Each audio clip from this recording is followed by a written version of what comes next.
The overhead lights in courtroom 7 hummed the way old courthouses always do, steady and indifferent, as if they'd seen too many lives fall apart to care about one more.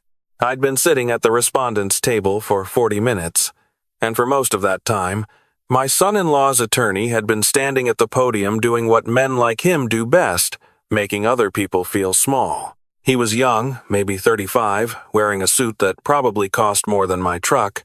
Philip Weston, senior associate at Bauer, Klein, and Weston. His firm's website listed him as a specialist in family law and asset protection. I'd looked him up the night before, sitting at my kitchen table with a cup of decaf that had gone cold. "Your Honor," he said, adjusting his cufflinks, "the petitioner respectfully submits that Mr. Calloway, while perhaps well-intentioned, simply does not possess the resources, the living environment, or the daily availability required to provide appropriate care for a child of Lily's needs." He paused to let that land. Mr. Calloway resides alone in a 2-bedroom rental in Decatur. He receives Social Security benefits of approximately $1,900 per month. He has no vehicle newer than 2009. Someone behind me made a sound that wasn't quite a laugh but was close enough. I didn't look back. I already knew it was Brianna, my son-in-law's new wife, sitting in the first row of the gallery with her arms crossed like she'd already won. I was wearing a cardigan my daughter had given me for my 62nd birthday, cream-colored, slightly pilled at the elbows. Under it, a plain blue button-down from the Goodwill on Ponce de Leon Avenue. I had dressed this way deliberately. My attorney, a young woman named Kezia Thomas who worked for a legal aid organization in Decatur, put her hand lightly on my arm. The gesture meant, "Stay calm, we discussed this." I gave her a small nod. The attorney continued. "My clients, Mr. Derek Harmon and Mrs. Brianna Harmon, are prepared to offer Lily a stable, 2-parent household. Mr. Harmon's construction firm generates approximately $4.2 million in annual revenue. Lily currently attends Whitmore Preparatory Academy. The Harmon's home in Dunwoody features a bedroom suite, a private tutoring room, and a backyard pool." He smiled at the judge. "We are simply asking the court to recognize what is clearly in this child's best interest." Judge Sandra Okafor looked up from her papers.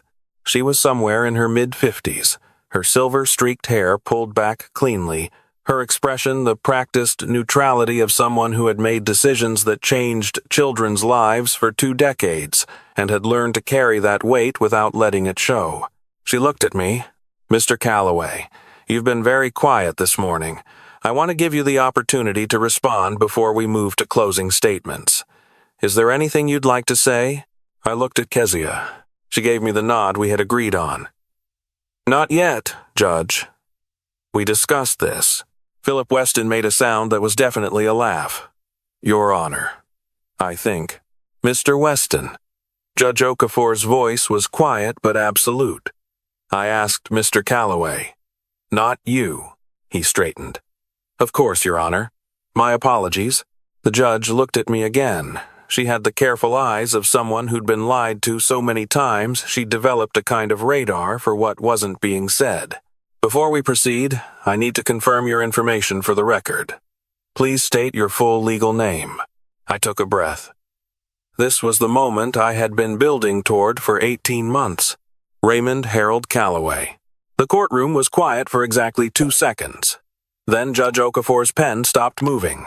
She looked up at me the way people look when they've just heard a name they weren't expecting to hear in the room where they're standing. Slowly, like she needed to recalibrate something. "I'm sorry. Could you repeat that?" "Raymond Harold Calloway, Your Honor." She held my gaze for a moment, then she turned to her clerk, a young man with wire-rimmed glasses who had been quietly typing since we began. She leaned toward him and said something I couldn't hear from where I was sitting. His eyes went wide and his hands stopped moving over his keyboard. He stood up carefully, crossed the room, and disappeared through the door behind the bench. Derek's attorney frowned. "Your Honor, is there an issue?" The judge didn't answer. She was still looking at me, and her expression had shifted into something I recognized because I had caused it before, in other rooms, in other moments, in another life. It was the look of someone who suddenly understood that the situation they thought they were in was not the situation they were actually in. My son-in-law leaned forward in his chair. I could see him from the corner of my eye. He whispered something to Brianna. She whispered back. She wasn't smiling anymore. The side door opened. 2 people entered the courtroom. A man and a woman, both in dark suits, both moving with the kind of calm that comes from doing something so many times it stops feeling dramatic. I recognized the IRS Criminal Investigation Division credentials on their belts before they reached the plaintiff's table because I had worn the same credentials for 28 years. The woman spoke first. "Derek Allen Harmon?" My son-in-law looked up. "Yes, what is this? We're in the middle of a custody proceeding." She held up a document. "Mr. Harmon, you are under arrest for tax evasion, conspiracy to commit wire fraud, and money laundering in connection with Harmon and Associates Construction, LLC. The room detonated. Derek was on his feet. Brianna screamed something I couldn't fully hear over Philip Weston's objections. He was shouting about timing, about due process, about the sanctity of family court proceedings. The second agent had already moved behind Derek with handcuffs, speaking the words of the Miranda warning in a tone so practiced it sounded almost gentle. Derek looked at me across the courtroom as they secured his wrists. He looked the way people look when a story they thought they understood reveals itself to be a completely different story. His face went through several expressions in the space of a few seconds. Confusion first, then recognition, then something colder. "Raymond," he said. His voice was low, almost controlled. "Raymond, what did you do?" I didn't answer. I sat in my cream-colored cardigan at the respondent's table, and I watched the man who had spent 8 months trying to remove me from my granddaughter's life get walked out of a courtroom in handcuffs. "My name is Raymond Calloway. My friends call me Ray. For 28 years, I was a special agent with the IRS Criminal Investigation Division, working financial crimes out of the Atlanta field office.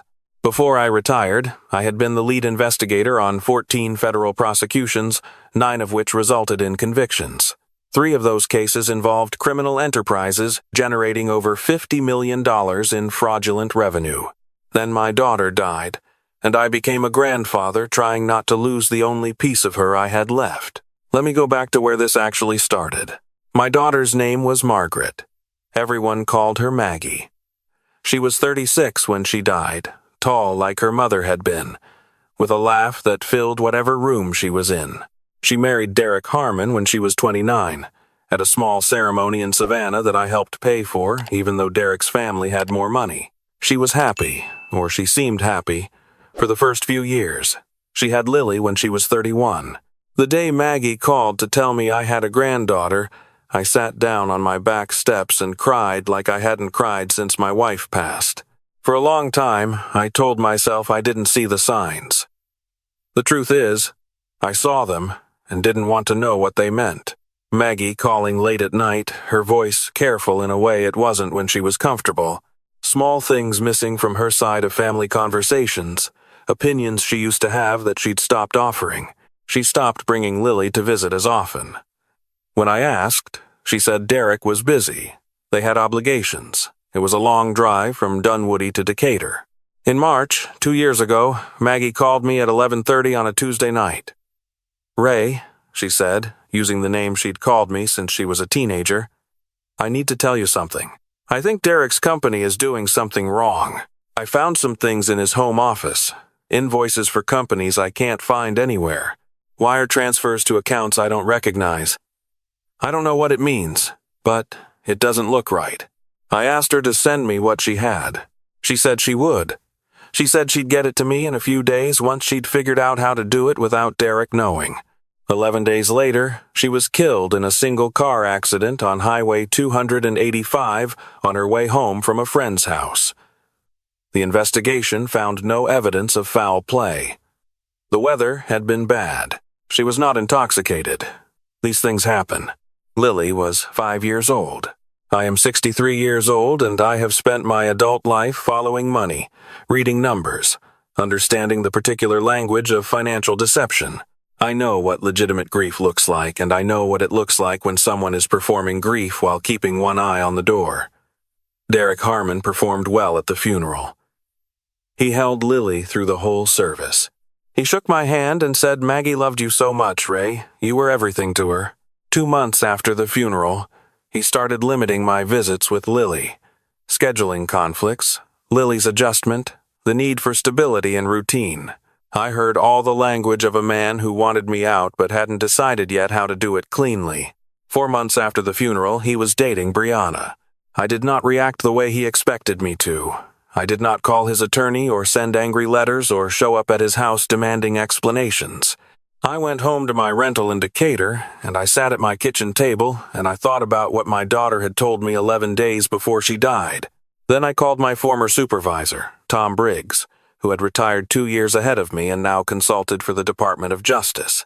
We met for coffee at a diner in Midtown, the kind of place where nobody pays attention to 2 men in their 60s talking quietly over bad eggs. I laid out what Maggie had told me. I laid out what I had already found in the 48 hours since I'd made the decision. Tom was quiet for a long time. Then he said the thing I'd needed someone else to say so I'd know I wasn't inventing it. "You know, you're too close to this." "I know that. You've got a conflict of interest that would compromise any official investigation if you're named in it." "I know." He looked at me across the table. "So what do you need?" "I need to understand the scope before I bring it forward. If I hand this over half-built and Derek has connections in the right places, it disappears. You know how this works. I've seen it disappear. You're talking about building this on your own. I'm talking about doing it right. Tom, he might have known what Maggie found. I don't have proof of that. I might never have proof of that. But I have a granddaughter living in that house, and until I know what I'm dealing with, I need to stay close to her. And the only way to stay close is to look like I'm not a threat. Tom studied me the way he used to study evidence before he committed to a theory. He was the best analyst I had ever worked with, and he almost never spoke until he was certain. If you're wrong about the scope, you'll have spent a year chasing nothing. If I'm right about the scope and I move too fast, it disappears and Lily stays in that house and I lose access entirely. He nodded slowly. "What do you need from me?" "I need a quiet channel to justice when I'm ready. Someone who won't be connected to me and who Derek's people won't be monitoring." Tom looked out the window. "You know this could take a very long time." "Yes. You'll have to watch him remarry. Watch him try to become Lily's father. I know what I'm agreeing to." He looked back at me. "You're 61 years old, Ray, which means I have nothing left to prove and nothing left to lose, except one thing." I looked at him. "So I'm going to get it right." 2 weeks later, I told Derek that I had decided to step back a little. I said the grief had worn me down more than I expected. I said I was thinking about moving to Florida to be closer to my brother. I said I hoped we could still keep up the visits with Lily when life settled. I watched his expression change by about 4% in a direction most people wouldn't have caught. He was relieved. More than relieved. He was calculating. That was when I knew I was right about the scope. I spent the next 18 months becoming someone Derek Harmon would not watch carefully. I let the visits shrink from weekly to twice a month without a fight. I drove an old truck and wore old clothes, and when Brianna made small remarks at drop-offs about my neighborhood, I responded the way a tired old man would respond, with a weak smile and no sharpness. My apartment was organized in a way that would have looked chaotic to anyone who happened to see it, which no one did. One bedroom was a bedroom, the other was something else entirely. Encrypted drives, secure connections, paper files I had been taught to organize before digital anything existed. I worked at night, after Lily had been dropped off and picked up. After the ordinary sounds of the neighborhood settled into quiet. Harmon and Associates was not difficult to find the first layer of. Derek was good at construction and bad at financial creativity. His scheme followed a pattern I had seen 11 times in 28 years. Ghost subcontractors, inflated invoices, payments to LLCs that existed only on paper. The difference was the scale and the destination of the money. This was not a contractor skimming profit to fund a beach house. The money was moving outward through 3 shell companies in Georgia and 2 in Nevada into accounts that connected to a real estate investment operation with no visible property. By month 6, I had documented 2.8 million in traceable fraudulent transactions. By month 12, I had the full architecture. 41 fake subcontractor payments over 3 years. 11 shell entities. A real estate company in Savannah that existed primarily to receive funds and distribute them to 4 individuals whose names I knew from my career but had never expected to find here. Derek was not running this alone. He was a node in something larger, run by people who used construction companies the way other people used laundromats. Whether Maggie had understood the full picture when she called me, I couldn't say. What I knew was that by the time she found those invoices, she had been living inside something that would not have allowed her to simply walk away. I do not have proof of what happened on Highway 285. I have never been able to get proof. I have learned, in the years since, to hold that uncertainty in a specific way, not to let it consume the investigation, not to let it go. The hardest part of the 18 months was not the work. The hardest part was Lily. I had her every other Saturday, and sometimes not even that. Derek would find reasons, schedule conflicts, Lily's activities, his schedule, Brianna's family events. When I did have her, I made every hour count in ways she wouldn't remember consciously, but I hoped she might carry anyway. We cooked. We drove out to the lake. She showed me her drawings. She told me about her school and her friends and things she thought about before she fell asleep. One Saturday afternoon, she looked up from the puzzle we were working on and said, "Grandpa, why don't you have a nicer house?" I looked at her for a moment. "I have everything I need," I told her. "Brianna says you're struggling." "Brianna says a lot of things," I said carefully. "What matters is what's true." "What is true?" I pulled her into a side hug. "That I love you more than anything, and that everything I do for you." She went quiet for a minute. Then she said, "Dad says you used to be important. People are important in all kinds of ways," I told her. "Some ways are just quieter than others." She seemed to consider that with the seriousness that 9-year-old children bring to things adults have given up thinking about seriously. By January of this year, I had everything Tom needed. 41 fraudulent transactions fully documented. The shell company structure mapped across 3 states, bank records cross-referenced with tax filings, recorded conversations legally obtained, a distinction that matters establishing knowing participation, the kind of evidence that does not get explained away, regardless of who makes the phone calls. I drove to Tom's house in Buckhead on a Sunday evening and put a hard drive on his kitchen table. He picked it up and turned it over in his hands. His face was the face of someone who had spent enough years in this work to recognize when something was done correctly. "How much?" he asked. "Fully documented, 4.7 million. Probably closer to 7 if you pull the threads I couldn't reach without a subpoena. And the upstream?" I slid a separate folder across the table. 3 names. Tom looked at the names and set the folder down. "You've been carrying this for 18 months. "I've been carrying it for longer than that," I said. He was quiet for a moment. His wife had brought coffee without being asked, set 2 cups down quietly, and left us alone, the way she had learned to do across 30 years of these kinds of conversations. He looked up. "When do you want them to move?" "There's a custody hearing scheduled for March 4th. Derek filed to terminate my visitation rights. He wants to formalize things before Lily gets old enough to have her own opinions about them." He paused. "I need them served in the courtroom." Tom looked at me for a long moment. "That's a choice," he said. "Yes, it is." He held my gaze. "You know what happens to Lily if Jessica goes down with him?" "Brianna." "Not Jessica. I know her name, Ray." I looked at my coffee cup. "Lily goes to my brother's family in Savannah temporarily while the court determines placement. I've already spoken with my brother. His wife is a retired school counselor. It's not ideal. Nothing about this is ideal. But it is temporary, and what comes after is not temporary."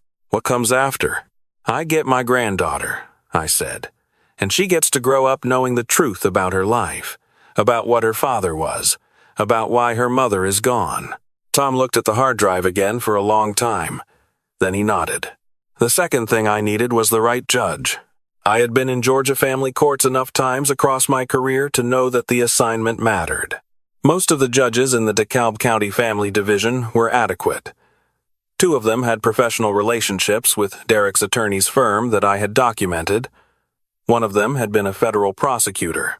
Judge Sandra Okafor had spent 12 years in the Northern District of Georgia prosecuting financial crimes before being appointed to the bench. She had overseen the prosecution of a state comptroller in 2008. Her name had appeared in 3 cases I had worked in an adjacent capacity. She would know my name the moment I said it, not from personal acquaintance but from the professional record that a certain kind of career leaves behind. Derek's motion had been filed in her division. I did not intervene in the assignment. I let it land where it landed, and I considered it a form of grace. The third thing I needed was timing. I asked Tom to coordinate the warrant execution for 11:15 on the morning of March 4th. Late enough in the hearing for Derek's attorney to have fully established their characterization of me on the record. Early enough that they would not have time to sense what was happening. The morning of March 4th, I woke before 5. I showered, made coffee, and stood at my bedroom mirror in the gray pre-dawn light. I put on the cardigan my daughter had given me. I thought about her, the way I do every morning, the way I have learned to do not with the dull ache of the first year but with something steadier, more intentional. A choice to hold her, rather than the weight of having lost her. My phone showed a text from Tom. Everything is in position. Confirmed. I drove to the courthouse. The chaos in courtroom 7 lasted about 9 minutes. Derek kept saying my name as they walked him out, the way people say names when they are trying to make someone feel responsible for the natural consequences of things they chose to do. I did not feel responsible. I felt the opposite of what I expected victory to feel like, which is to say I felt very quiet, very still, the way you feel when you've been carrying something for a long time and you've finally set it down. Judge Okafor asked everyone who was not directly involved in the proceeding to clear the courtroom. When it was just the judge, the clerk, Kezia, and me at the respondent's table, and the stunned remnants of Derek's legal team at the other, she took off her glasses and looked at me. Former Special Agent Calloway. Just Ray is fine, Your Honor. She looked at me for a moment. I have reviewed the summary affidavit provided by Criminal Investigations this morning. She paused. I also recognize your name from the Hendricks case in 2017 and the Moorfield prosecution in 2019. I was lead on Moorfield. I know. She folded her hands on the bench.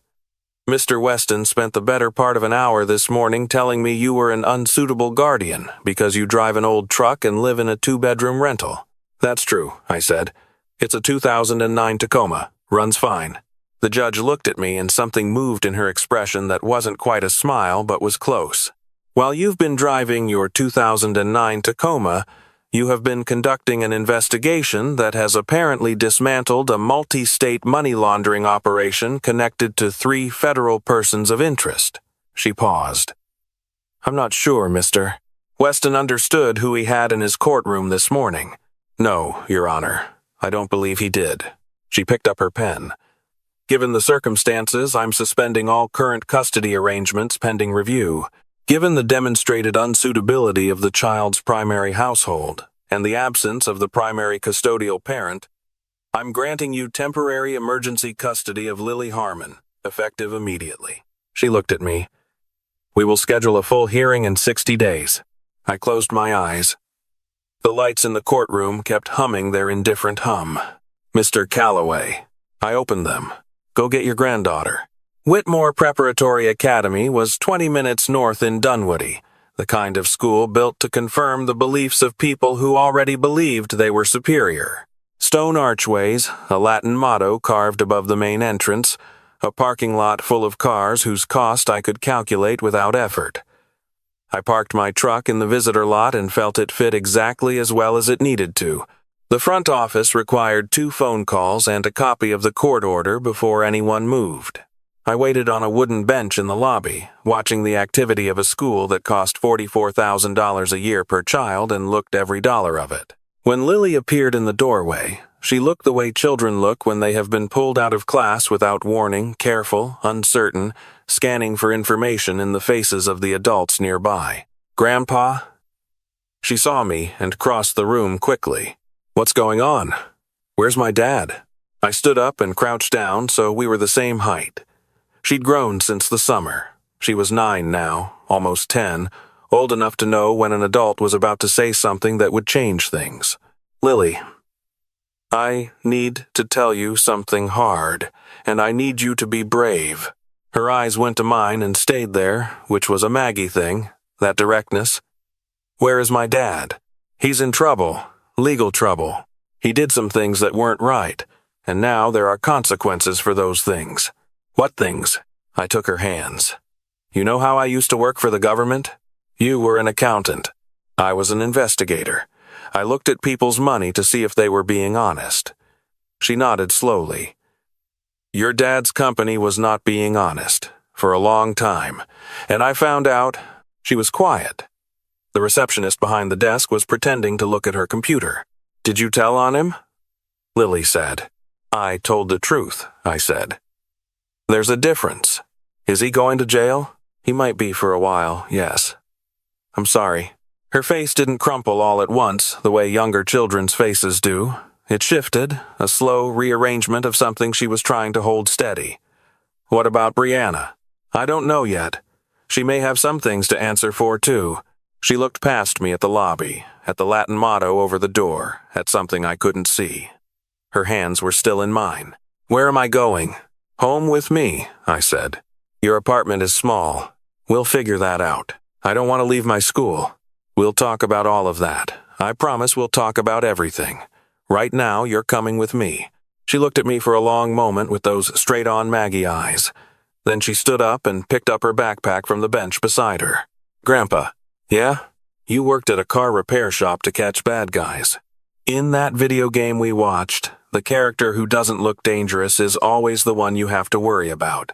Despite everything, I laughed. "I fixed other people's tax returns, not cars. And you've been watching too many movies." She didn't laugh, but the edge of something lighter passed across her face. "Come on," she said. "You're parked in Visitor. You can't stay there all day." We walked out together through the stone archways and past the Latin motto and across the parking lot to my 2009 Tacoma, which sat in the visitor lot, looking exactly like what it was. I opened the passenger door for her, and she climbed in and sat with her backpack on her lap, looking out the window at the school she was leaving.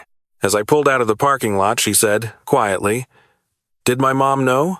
I thought about the phone call at 11:30 on a Tuesday night. I thought about a daughter who had called her father because she trusted him to know what to do. "I think she found out," I said. "And I think she called the right person." Lily was quiet for a while. Then she said, "She always said you were the smartest person she knew." I kept my eyes on the road. "She said it was just that you were quiet about it," Lily continued. "She said smart people usually are. The trials took 14 months. Derek went first. The evidence was what evidence is when it has been built correctly comprehensive enough that the defense spent most of its energy on mitigation rather than refutation. 41 fraudulent payments, 4.7 million in documented transactions, cooperation from 2 of the connected parties who exchanged testimony for reduced charges, provided the upstream detail that completed the picture. The jury took 11 hours. He was convicted on 23 counts. The judge sentenced him to 12 years. He didn't look at me when they let him out. Brianna cooperated with prosecutors early and completely.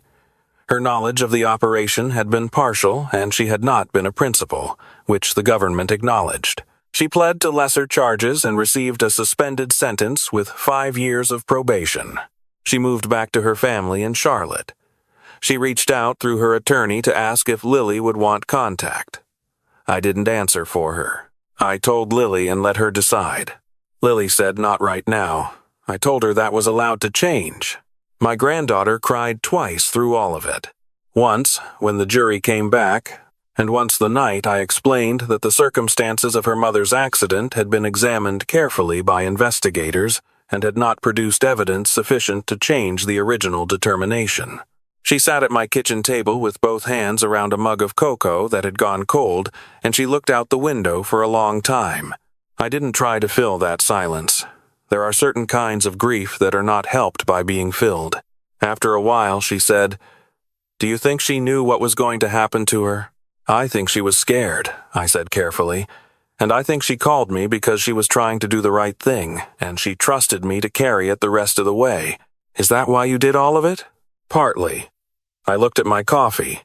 "And because she was mine, she would always be mine. And you are mine. And some things you simply do not put down." The custody determination took 60 days, as Judge Okafor had indicated. At the follow-up, hearing a short proceeding, nothing like the first one, I wore a jacket and a clean shirt, and Lily sat in the waiting room outside with my brother's wife, drawing something in her sketchbook. The judge awarded me full, permanent custody without ceremony. She said the words into the record and dated the order and moved on to the next case. These rooms don't stop for any single verdict. In the hallway outside, Lily looked up from her sketchbook. "Well?" I crouched down. "We're good, kiddo." She held up the sketchbook. She had drawn the two of us in the front of what appeared to be my truck, surrounded by what appeared to be a tornado of activity. "We look pretty calm for people in a tornado," she said. "That's the idea," I said. We moved into a house in Decatur, not far from my rental, but different. 3 bedrooms, a backyard, a neighborhood where kids rode bikes on summer evenings. Nothing fancy. The right kind of enough. Lily transferred to the public school 6 blocks away. She complained about it for exactly 2 weeks. And then she stopped complaining and started telling me about her new friends with the enthusiasm children have when they discover that the world they were told was smaller is actually larger. I consulted. The IRS, CI, the FBI, occasionally the Department of Justice. Financial crimes investigation, training programs for new agents, expert testimony in complex prosecutions.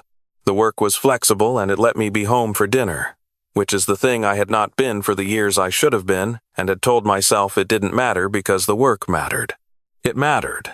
The work also mattered. These 2 things I carry without resolving. Tom came to visit about a year after everything ended. We sat on the back steps in the late afternoon while Lily played with the neighbor's dog in the yard, a large, ungainly animal of uncertain breed who knocked her down and sat on her with an expression of complete satisfaction. Tom drank his beer and watched her laugh. "You did something that most people don't have the steadiness to do," he said. 18 months. Watching him live his life and waiting. I didn't have a choice that I could live with. You had the quick choice. Report it immediately, let the chips fall, and watch it disappear when one of his connections picked up a phone. I shook my head. I've seen that happen to better cases than this. Tom nodded slowly. "How's she doing?" He nodded toward Lily, who had gotten free of the dog and was now running from it with an expression of theatrical terror that meant she wanted to be caught. "Better than I expected. Which means she's tougher than I gave her credit for, which means she's Maggie's." Tom was quiet for a moment. "I know you've never said what you actually think about the accident." "No. Do you think you'll ever say it?" I watched my granddaughter collapse dramatically in the grass and allow the dog to stand on her chest. "I think some things I carry and some things I put down," I said. "That one I carry. I've decided that's allowed." Tom was quiet for a while. Fireflies were starting to appear at the edges of the yard. Lily had noticed them and was now standing still with both hands cupped in front of her, patient in the way children can be when something beautiful is happening. "She looks like her mother," Tom said. "Yes, she does. Maggie would have been proud of you, Ray." I took a breath and let it out. "Maggie would have told me I took too long," I said. "And she would have been right. And then she would have made me dinner and not mentioned it again." Tom smiled. She did always know how to close a subject. Lily released whatever she had caught and watched it drift upward and disappear.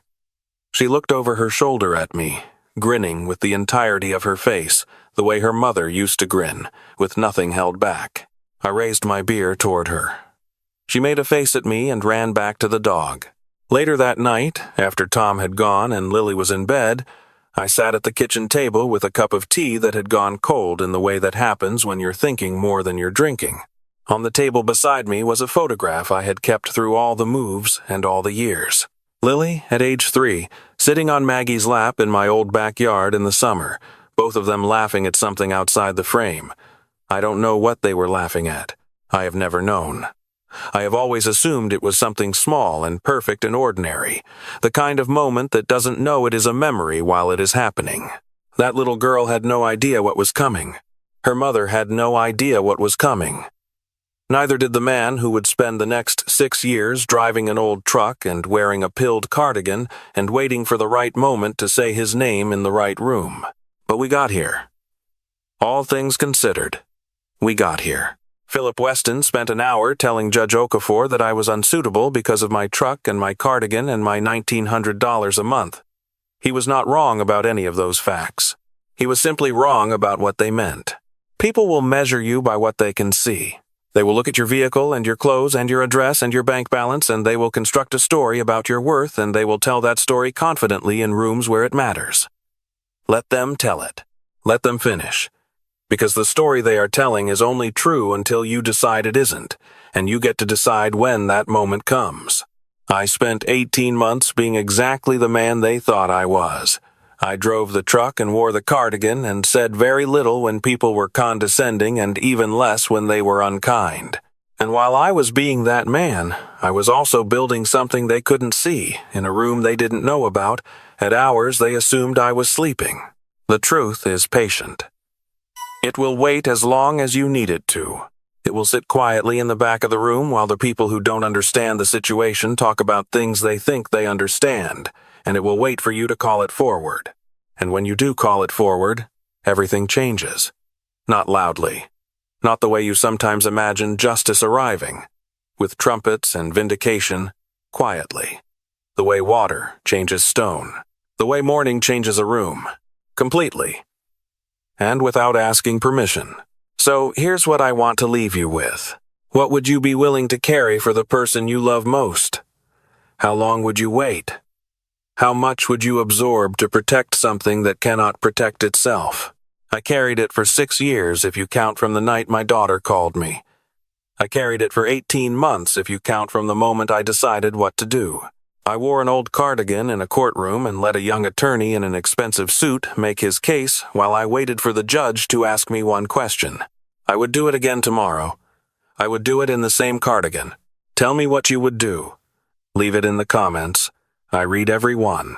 And if you know someone who's been underestimated, someone who has been carrying something quietly for a long time, someone who doesn't look like what they are, share this with them. Sometimes the person the room isn't watching is the only person in the room who knows how the story ends.